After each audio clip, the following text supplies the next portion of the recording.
Tome cuidado para não cair no cesarismo. Evite essa mancha, porque ela pode vir até você. Seja simples, bondoso, sincero, digno, reticente, justo, piedoso, afetuoso com seus parentes e constante em seus deveres. Esforce-se seriamente para continuar assim como a filosofia faria para você. Reverencie os deuses e ajude a humanidade. A vida é curta e o único fruto dela, neste mundo, é uma mente pura e uma conduta altruísta. Seja muito bem-vindo, guerreiro, a mais uma série aqui do Ano Estoico, onde eu, Daniel Franco, compartilho com você os princípios do estoicismo, com base na inteligência emocional e da neurociência, para que você se torne um homem com autodomínio e tome decisões mais sábias.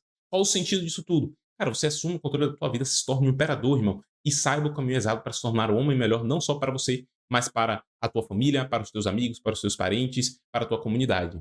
Inclusive, no capítulo de hoje, eu dividi essa meditação aqui do Marco Aurélio em 5 etapas, eu vou aprofundar em cada uma delas. E a primeira etapa que eu quero falar com você é: tome cuidado para não cair no cesarismo. Evite essa mancha, porque ela pode vir até você.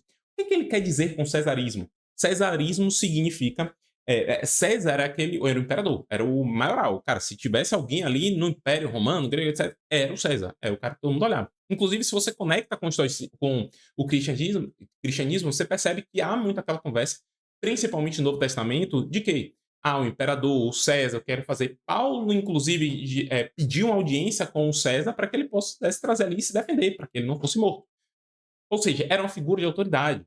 Só que o que ele está querendo trazer isso aqui? Cuidado para que você não ative isso dentro de você, sem ser, obviamente, no sentido de evitar a soberba.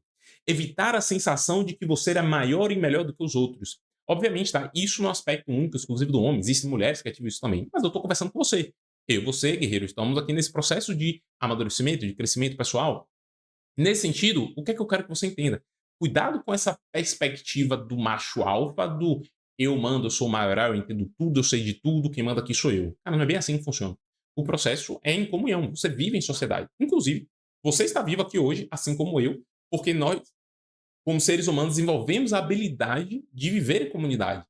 Por mais que nós sejamos mais fracos, precisamos de mais tempo ali para ter independência do que os outros animais, nós conseguimos uma soberania diante deles, vamos trazer esse aspecto. E essa soberania veio através do partilhamento, da comunhão. Então a gente sabe se comunicar, a gente sabe trocar, a gente sabe potencializar os aspectos positivos de cada um deles, evitando assim ou diminuindo as fraquezas. Obviamente, com você e seu amigo, você percebe, cara, ele é muito bom em algo que eu não sou, então eu vou conversar com ele porque eu também sou bom em algo que ele não é, e a gente conecta isso. A gente pode criar uma sociedade, um crescimento ou mesmo uma amizade. Esse é o ponto que eu quero que você entenda. Quando Marco Aurélio ele faz para você tomar cuidado, e ele mesmo como imperador, né? E essa é a grande questão, ele como imperador falando isso cara, não deixe isso ir para tua cabeça. Não deixe soberba. E vem muitos aspectos aqui material. O homem imaturo, ele associa o crescimento material dele, profissional, seja um cargo, seja mesmo financeiro, seja os bens, a uma soberania diante dos outros. Eu tenho um carro tal, então eu sou melhor do que você. Eu faturo mais do que você. Eu faturo, sei lá, 20 mil no mês, você fatura 10. Eu sou melhor do que você. Eu sou o CEO de uma empresa, eu sou o diretor, eu sou sei lá o que for. Então eu sou melhor que você do que e não é isso. Qual é o grande lance? Cara, isso não define você. O quanto você ganha, pouco importa. O cargo que você pouco importa. Parabéns, irmão, que você é isso tudo. O grande lance é, cara, quem é você na tua comunidade?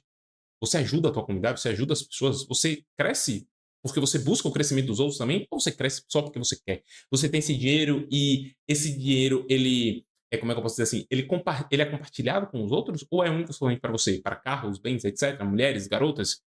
Cara, percebe?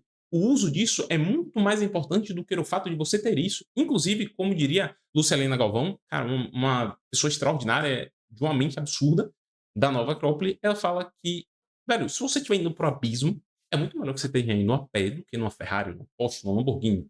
Agora, se você estiver indo, irmão, pro palácio, pro céu das mil e uma maravilhas, etc., é muito melhor que você tenha no carro do que se você estivesse andando. Esse é o grande lance. Se você focar muito no aspecto material, é bem provável que você talvez esteja acelerando com a sua Porsche, com a sua Lamborghini, com o seu carro, não sei qual carro que você tem, por um abismo do que para um lado positivo. Então é muito melhor você ir andando. É muito melhor você sair do carro e falar assim: "Cara, espera aí, pra onde eu tô indo?". Entenda de fato para onde você está indo, aí você pode voltar para o carro ou não, ou talvez dar a volta com esse carro. O grande lance é, cuidado com isso. esse rei na barriga que muitas vezes a gente desenvolve. E eu não vou longe não, tá? Eu tô trazendo aqui você num aspecto de que eu sou maior, melhor do que você e eu não passo por isso. Eu já passei por isso diversas vezes. Eu já passei por isso, inclusive, com o meu irmão. E aqui eu acho que eu vou trazer uma história, uma situação que eu nunca compartilhei. Existiu um momento que eu trabalhei com meu irmão na empresa dele. Ele me fez uma proposta, eu era muito jovem ainda, eu tinha, sei lá, meus 20 anos, 21 anos. E ele me fez uma proposta de trabalhar com ele, de assumir a empresa, né, ele iria tirar os funcionários que tinha, eu ia ficar por um período sozinho na empresa, administrando ali as coisas, né, atendendo e tudo mais. E eu ia começar a ter meu primeiro salário. Eu já tinha estagiado antes. Cara, quando eu estagiava, eu ganhava 600, aumentou para 800, que para mim foi uma loucura. E eu ia passar a ter ali uma média de um salário mínimo, vamos dizer assim. E nessa situação eu comecei a trabalhar, eu comecei a entender como o negócio funcionava. Em poucos meses eu estava muito irritado por conta do trabalho, por estar sozinho ali, etc, por ter questões da família também envolvido, porque era meu irmão, meu outro irmão, meu pai eram sócios, e eu era ali um funcionário dos 3, ainda ser o caçula, tudo isso. E aí tem uma situação no telefone que eu falei para meu irmão ele conversando comigo, né, e eu falei assim: "Cara, deixa eu te falar, eu sei muito mais da empresa do que você". Cara, olha a pequenez, olha a cara, olha a imaturidade emocional que eu tive nisso. Obviamente, tá, depois eu refleti sobre isso, eu já fiz um processo de ressignificação com meu irmão, né, a gente se abraçou e tal, eu trouxe pra ele. Aí eu falei assim: "Cara, o quanto eu era imaturo naquele negócio". Meu irmão fez uma proposta que ele não necessariamente precisava de mim, eu aceitei a proposta, e eu ainda era arrogante com ele, dizendo que eu era maioral. De fato eu entendia, de fato eu cresci muito rápido dentro da empresa, em termos de operações, de conhecimento, de ajuste. A empresa estava no negativo, a empresa começou a ficar no positivo, começou a fazer dinheiro, depois a gente contratou uma pessoa, depois de 7 meses ali, a gente contratou uma pessoa e continuou fazendo dinheiro.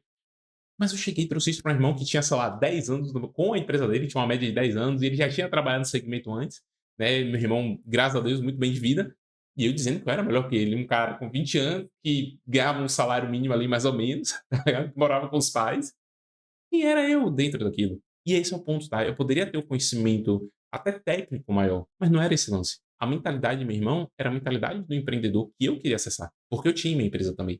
Só que eu me coloquei como superior a ele, maior que ele.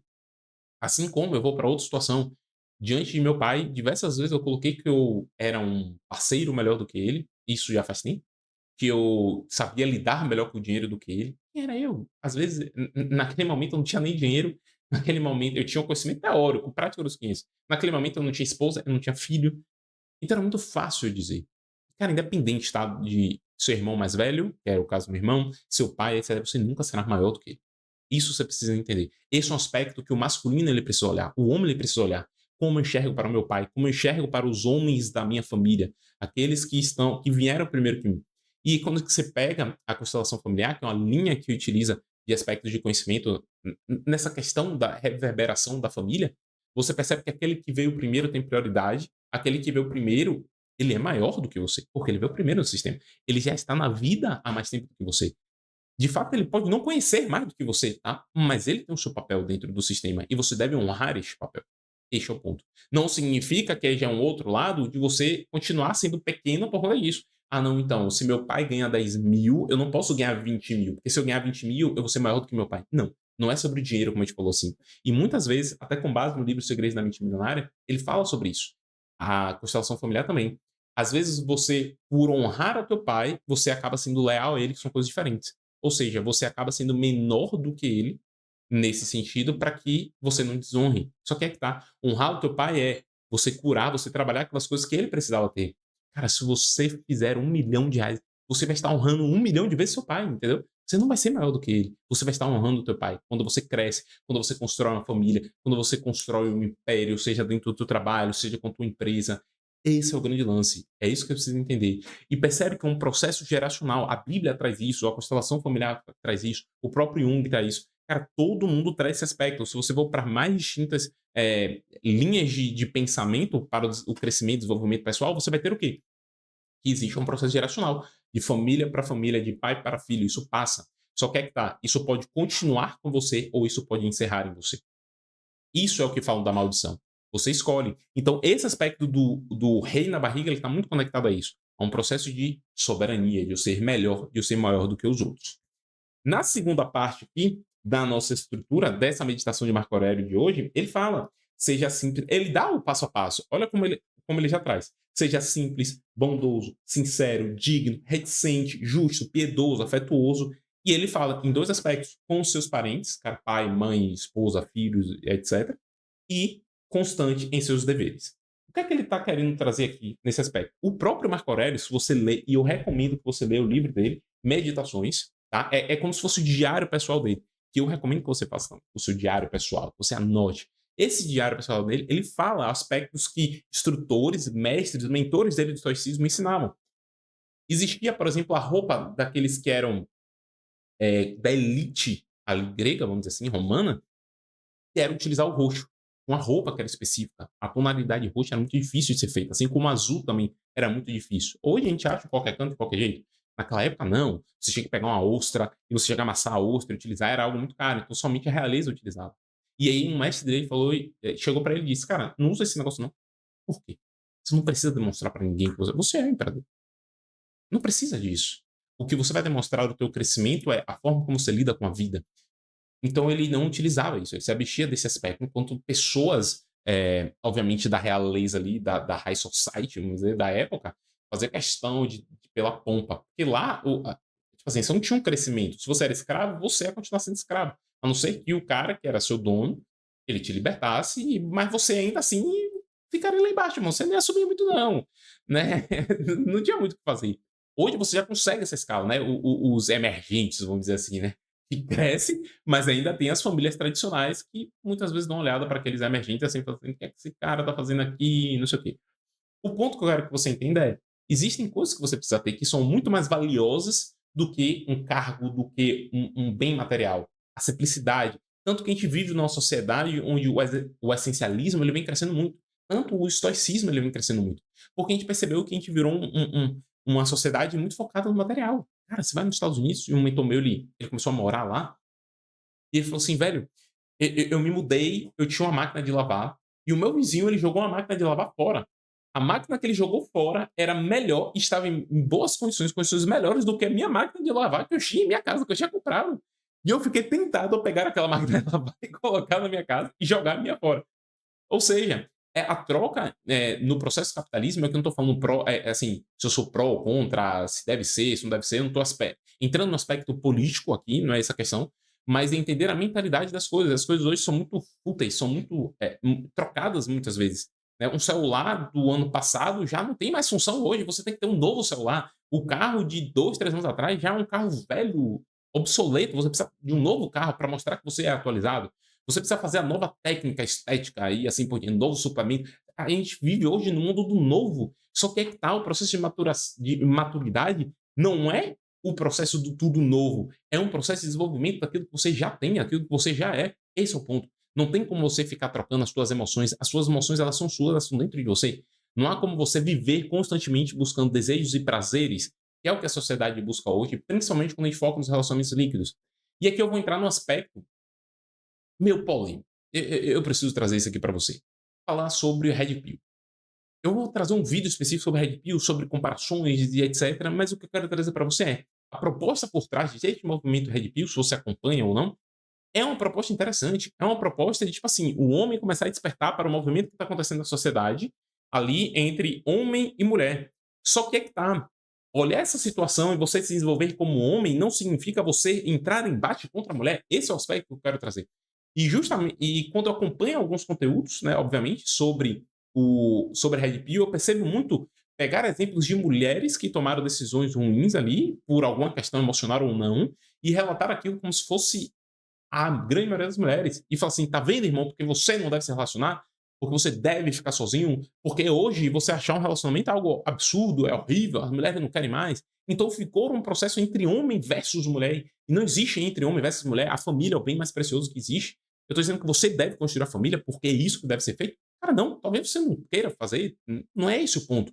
Mas o ponto é não ser homem versus mulher, é ser homem cada vez melhor.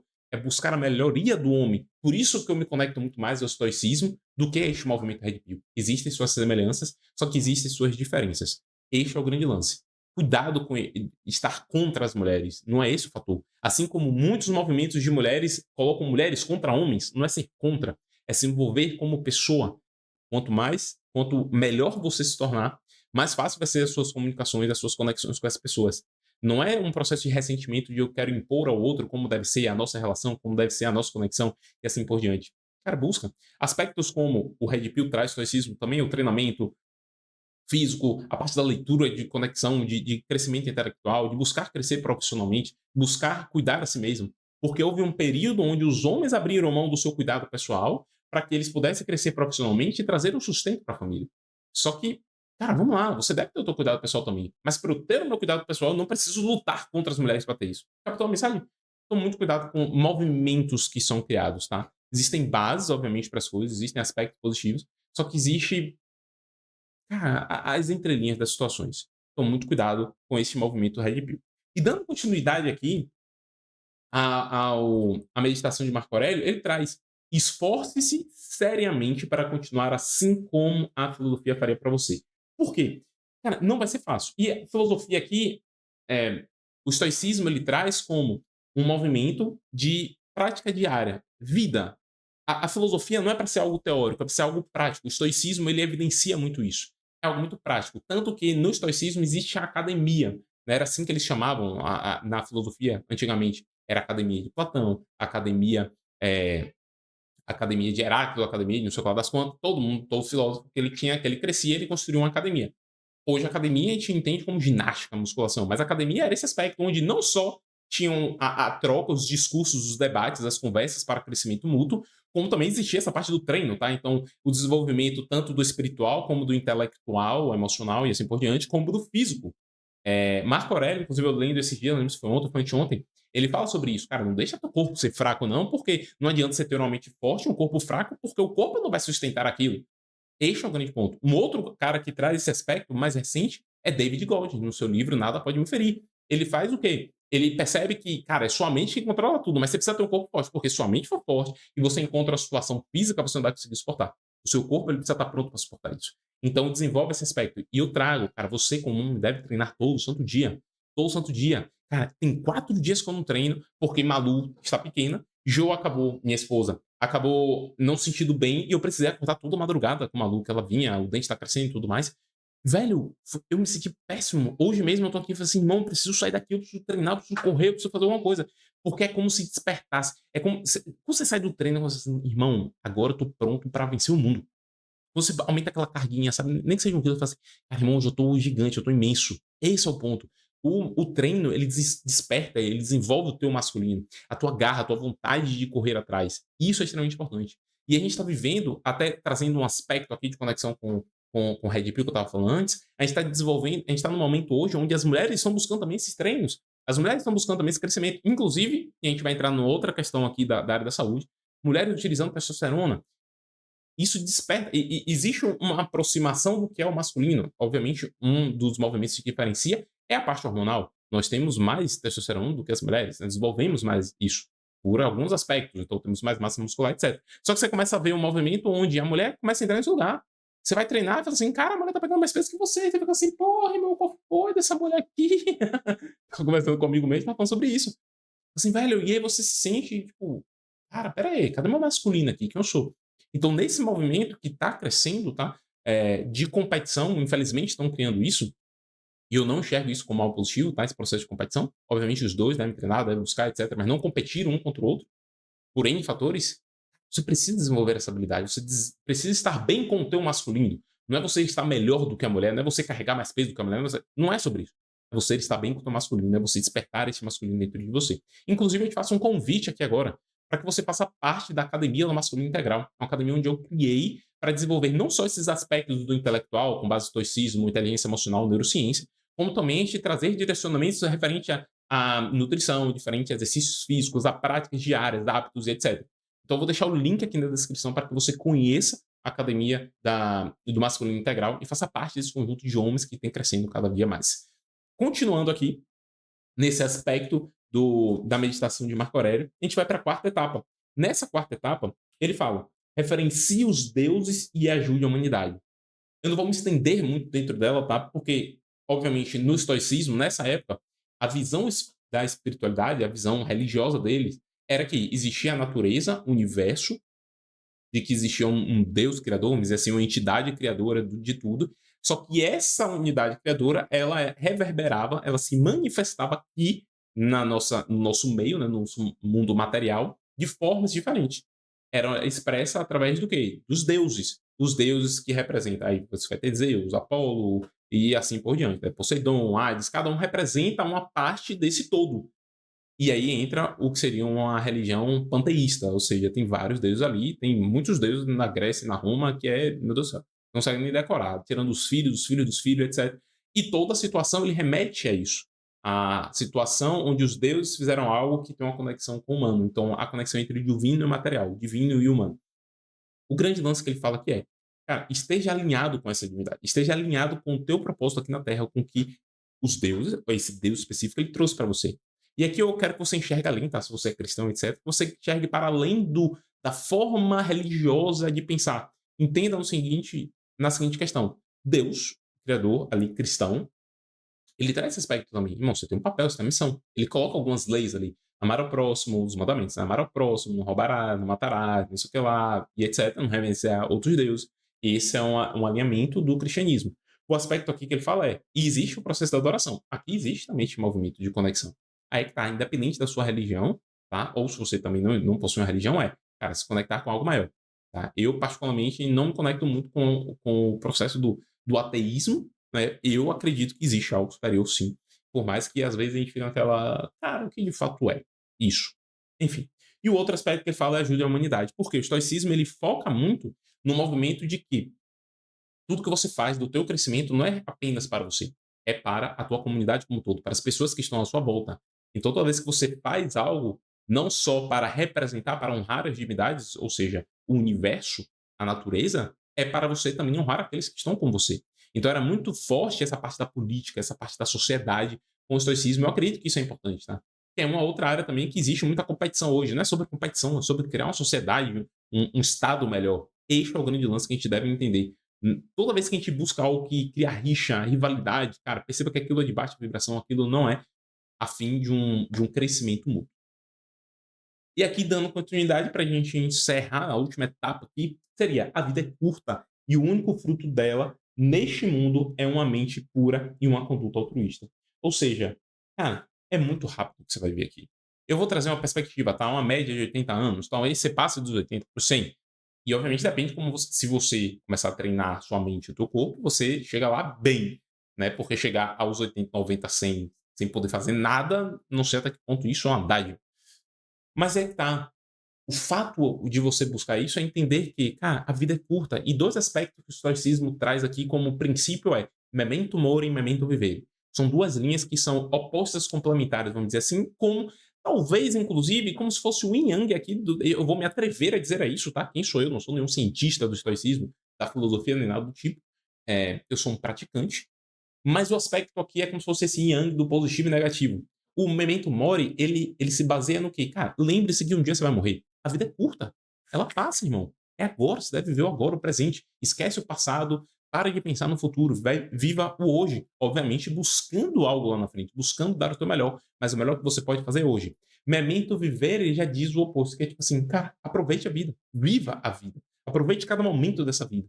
Então percebe que um ele fala assim, cara, sua vida ela vai ter um fim, e o outro fala assim, por mais que ela vai ter um fim, esse fim ainda não chegou, então viva o melhor de hoje. Percebe que ele não se conecta, inclusive, nem com o passado. Ele não fala, tipo assim, abandone o passado. Não, ele nem liga para o passado, porque o passado ele já passou. Ele não tem como ser. A única coisa que existe é o agora. Inclusive, segundo a neurociência, o presente ele tem uma duração média de 3 segundos. Cara, 1, 2, 3, pronto, acabou. É o presente, ele já foi. Então é isso que você precisa entender. Esquece um pouco isso de ficar pensando muito no futuro, a quanto que eu devo passar. Não significa que você vai abrir mão, tá? Não significa que você vai ser relapso para as coisas. Não é isso. Mas é fazer hoje. O que é que eu posso fazer hoje para solucionar este meu problema? É isso aqui. Então faça isso. O que é que eu posso fazer hoje, por exemplo, buscando o crescimento do canal, buscando ampliar ampliar a mensagem que eu tenho que trazer, a viver o meu propósito que já foi chamado há muito tempo e eu negligenciei. Cara, gravar esse vídeo, editar esse vídeo, postar esse vídeo e sempre buscar o melhor na questão dos vídeos, testar formatos diferentes, capas diferentes, coisas diferentes. Isso é que está ao meu alcance. E aí a gente volta àquele aspecto dos 50-50 que o estoicismo traz muito. O que está ao teu alcance. É isso que você deve focar, é isso que você deve trabalhar. E o que é que eu vou trazer para você agora como direcionamento para que você se viva livre de emoções que te impedem de ser de alcançar o teu potencial máximo, o teu autodomínio. Você se libertar desse processo da escravidão emocional. Clicar nesse vídeo aqui, eu vou colocar para você, aprofunda nele, assiste ele com muita calma. E, inclusive, amanhã teremos um outro vídeo aqui no canal às 20 horas. E eu te espero lá para a gente aprofundar ainda mais no estoicismo, inteligência emocional e neurociência. Espero que você tenha gostado, guerreiro. Um grande abraço e a gente se vê amanhã.